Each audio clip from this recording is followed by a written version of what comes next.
It's noon as I make this entry, and the sky is the dark purple of a deep bruise. It trails off into bilious greens and yellows. Come to think of it, I think perhaps the sky really is bruised. How do I, as a doctor, administer treatment to an entire atmosphere? These are the recordings of Dr. Cornelius Blink.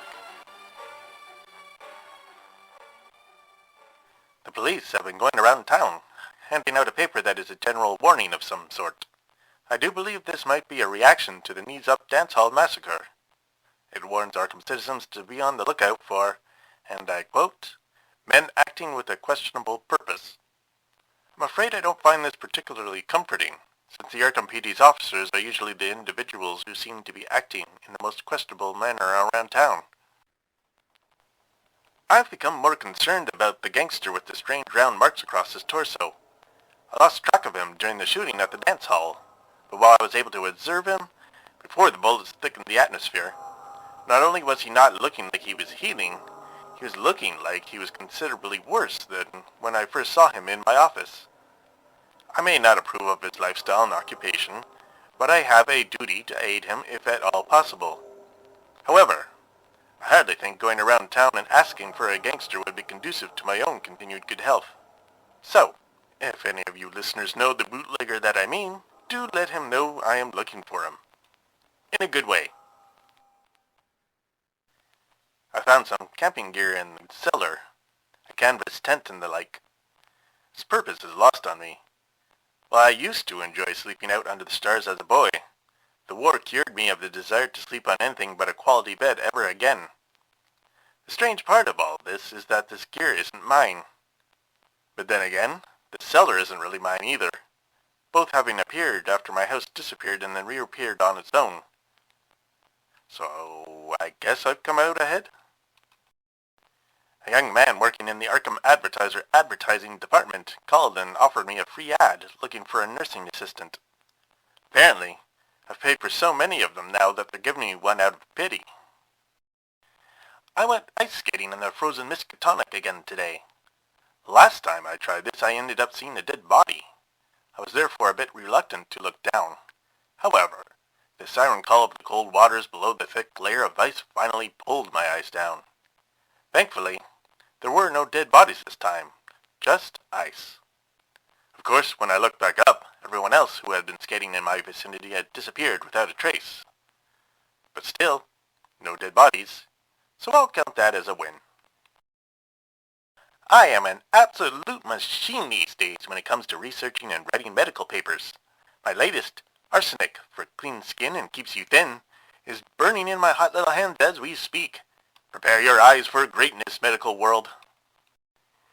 I was invited by my good friend, Miles Showpony, DDS, to join him for a round of ice fishing on Wenham Lake.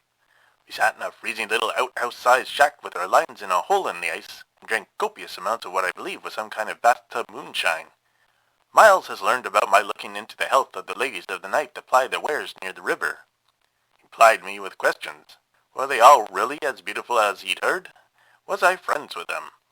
Did they slaughter men that came to them and use their pelvic bones to build their supposed invisible temple? I must admit I became quite drunk. At one point I thought I pulled up a tentacle the thickness of my body out of the hole in the ice. It was a sickly yellow and sticky and somehow still alive, wrapping itself around my fishing pole. I asked Miles, my good friend, where he had acquired the moonshine. He gave me a glassy-eyed look and said it was just tap water out of the Arkham mains. Anyway, I have a giant yellow tentacle now. I am strongly thinking of switching from my shared phone line to a private one. It's quite awkward for my patients to try and confide personal medical information when we can hear other parties breathing on the line. It's also quite awkward that a multitude of whispered voices on the line keep trying to tell all of us to kill our grandmothers. Luckily, the voices have been ineffective so far, but I'm sure it's only a matter of time. Even I want to murder my grandmothers, and both of them have been dead for years. The nice young couple next door came to me with a couple of concerns about their newborn. Health-wise, the baby couldn't be healthier. The concern stems from the fact that the child extrudes sulfuric flames. The child is completely unharmed, but the spurts of fire, which, I assure you, are not Belges, threaten to set their pleasant little house on fire, and are costing them a fortune in diapers. Valentine's Day is an unusual affair here in Arkham. For one thing, cards are only exchanged between adults that have no liking for each other. I suppose I'm grateful to have never received one, but I am curious about what's written on those cards. Also, children exchange not cards, but hearts. Don't be alarmed. They are hearts taken from creatures like pigs and chickens, presumably bought at the butcher shops. Presumably. A fish and chips shop opened in town. I remember them being a growing trend in London when I passed through on my way back from the war, but I had never tried one.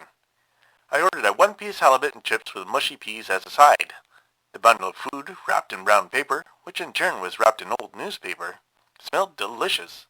However, when I took a seat at one of the tables and opened the bundle, the fish was clearly not halibut. In fact, it was clearly not fish. You don't need to be a doctor to know that fish don't come with tiny furry paws. I took my complaint to the man behind the counter. We got into quite the altercation, but I backed off once the proprietor started spitting acidic venom. I guess I'll keep my dining out confined to Levi's Delicatessen and Bag Hyun's hot dog stand for the near future. You may recall that some months ago, I sent a sample of dirt to Miskatonic University to have it analyzed. The sample was taken from the growing dead patch of earth at the park found at Armitage and Federal. You've probably been past it dozens of times.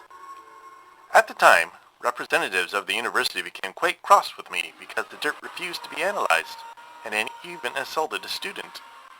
However, there has been a renewed surge of interest in the patch since there was a bootlegger-related shooting over it. The university sent out a multidisciplinary team of scientists and students. Apparently they didn't find the cause of the depletion of bacterial life, but they did find that the dead zone was weaker at the edges of the patch of earth, while the center was completely devoid of life, right down to the bacterial level. This suggests to me that there was something at the center of the patch that was drawing the life inwards, and perhaps consuming it. That, of course, leads one to wonder, what was at the center of the patch? Was it aware of what it was doing? And was this a one-time event? Or is this life-sucking unknown somewhere else in town, right at this very moment, draining the life out of a different part of Arkham? I'm thinking about taking up some kind of fitness regimen. While I do try to remain active with ice skating and cycling, I spend most of my days seated at my office. Things are getting a bit softer around my middle than I would prefer. I went to the library to see if we had any books on calisthenics or weightlifting programs. It turns out that the only books the Arkham Library has in its exercise section are about tracking and chasing human victims through various environments, deserts, forests, cities, and so forth. I don't think they're really for me, but to be fair, the regimens do seem quite robust. Let's get the spotlight off of me and onto you for the moment, dear listeners. Have you tried a new kind of food lately? What is your least favorite kind of food? Have you ever consumed so much that you caused a patch of earth to sprout where literally no living thing dares to venture? And if so, how did you work it off after?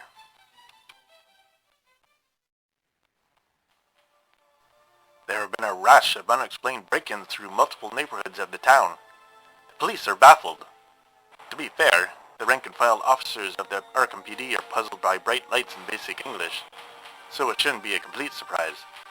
However, any police force in the world would certainly be strained by trying to figure out why dozens of homes and businesses are being hit every month, with the culprits getting away clean every time.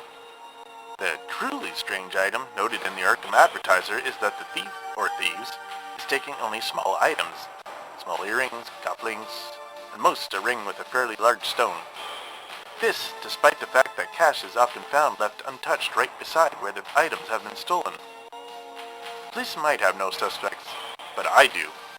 I believe that our guinea pig friend from the library, the one with the expanded brain, has started dealing opiates to the town's rodent population again. That would explain why only tiny items are being stolen. It's all that mice and rats can carry. The real question is, where's the guinea pig getting its supply? I haven't lost any more morphine. Is he taking it from the hospital? The university? Or is he perhaps brewing some recipe all his own somewhere out in the backwoods?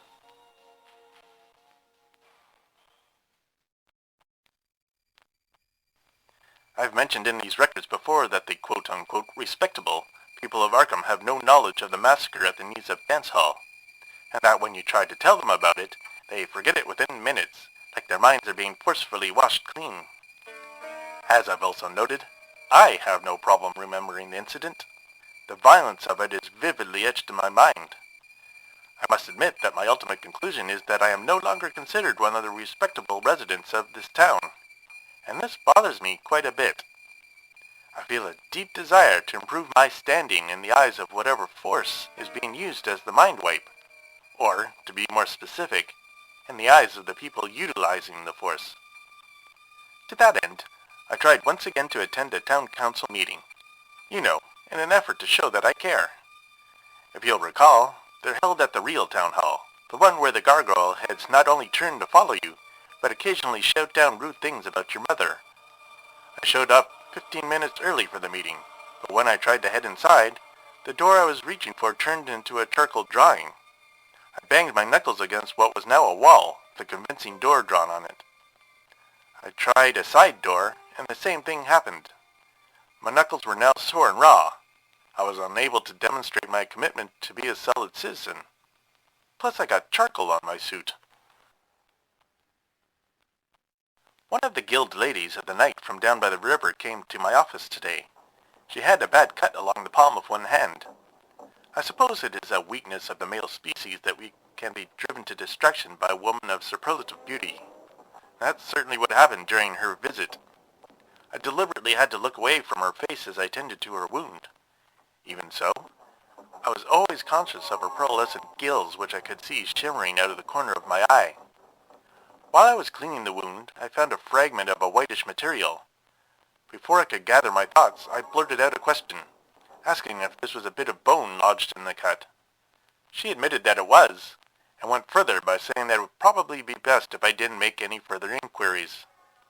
It's always pleasant being able to completely agree with a beautiful woman.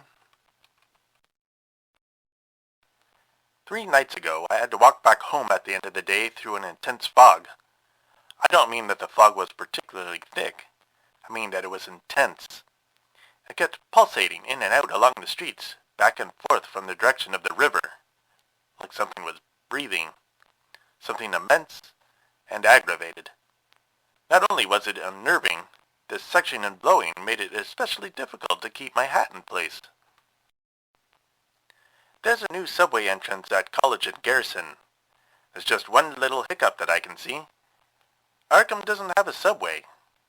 Also, what little that can be seen of the stairway from the street looks quite a bit like a throat. I think I will stick with walking for the foreseeable future. I've run out of room on this phonographic roll. I leave you with the heartfelt advice that you avoid going into strange subway stations, or fogs, or town council meetings, or, you know what, best not to go out at all. Overnight for Observation was created by Daniel Fox. Daniel is the author of the horror novella Fertilizer.